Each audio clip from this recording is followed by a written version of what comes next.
We're here at a Category 2 water loss. The sump pump gave out. There was a backup. The backup also failed. Subsequently, it happened overnight, and what's happened is this carpet and pad and the drywall, approximately a foot up, maybe a foot and a half up, has wicked.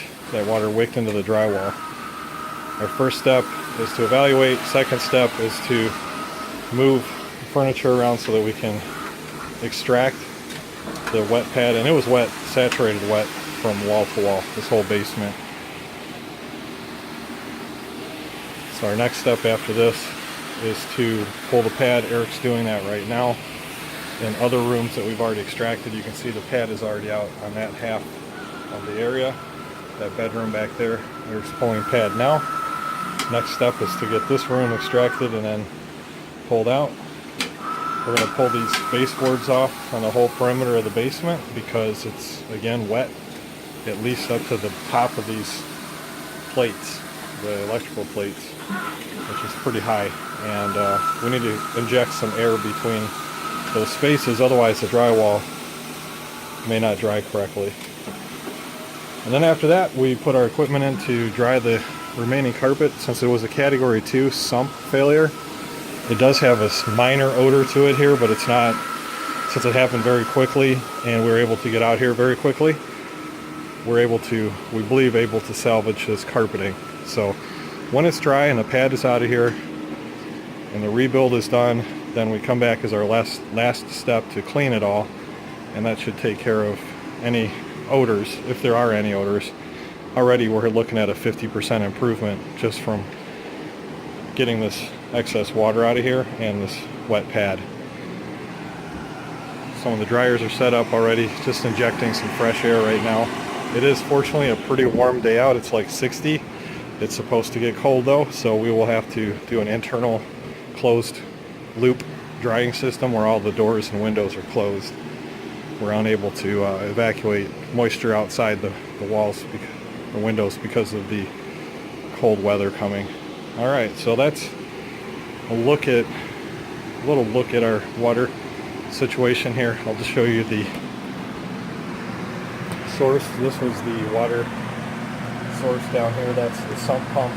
I don't see a battery backup, but since it failed, he probably had that taken out to get a new one.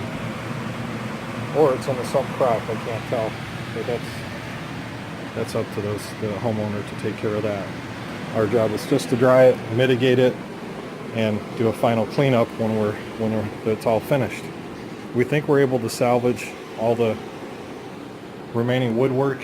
These are solid wood cabinets, so we didn't see any delamination. We're going to check anyway. Because it has a slight odor, we're going to spray a botanical biocide, which is safe to breathe for humans, pets, plants, but it also attacks bad bacterial odors. So the old days, we used to use a biocide that was not compatible with animal interaction. In other words, we would have to lock up, close the doors, put our masks on, spray it, and leave the area for probably 4 to 6 hours after we're done spraying. But with the new botanical biocides that we're using, it's EPA registered, so in order for it to be a proper pesticide or herbicide or fungicide, it needs to have FDA registration, or EPA registration rather, and this product does. It's called Concrobium disinfectant. It's a great product.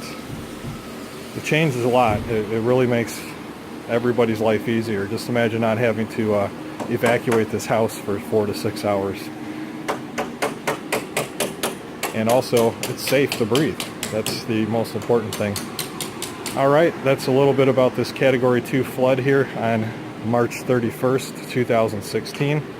If you have any questions about how we do water damage restoration, our number is 810-225-2184. I'm Scott, signing out.